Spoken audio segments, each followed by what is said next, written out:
Per fuggire alla violenza del marito ha dovuto trovare rifugio in casa del vicino insieme alle 3 figlie minorenni. L'uomo, un 44enne originario dell'Est Europa e residente insieme alla famiglia nel Piovese, è stato arrestato dai carabinieri di Legnaro, in provincia di Padova, con l'accusa di maltrattamenti in famiglia e lesioni personali aggravate.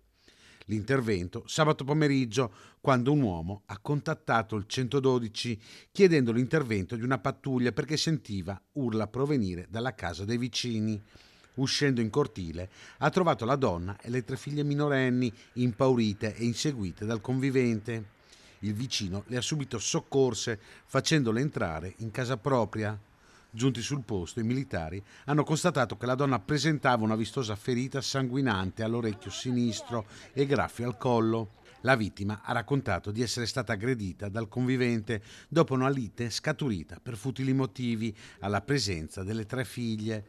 Non solo questo, perché ha raccontato anche di altri episodi di violenze fisiche, verbali e psicologiche che si sono protratte negli anni. La donna è stata soccorsa dal personale del SUEM 118 e portata in ospedale a Piove di Sacco.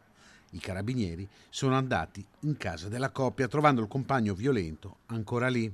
Addosso aveva una maglietta strappata e una lieve ferita alla testa che il 44enne attribuiva alla compagna. L'uomo è stato arrestato e portato in carcere a Padova. Il giudice ha convalidato l'arresto e disposto l'allontanamento dalla casa familiare con divieto di avvicinamento ai luoghi frequentati dalla famiglia.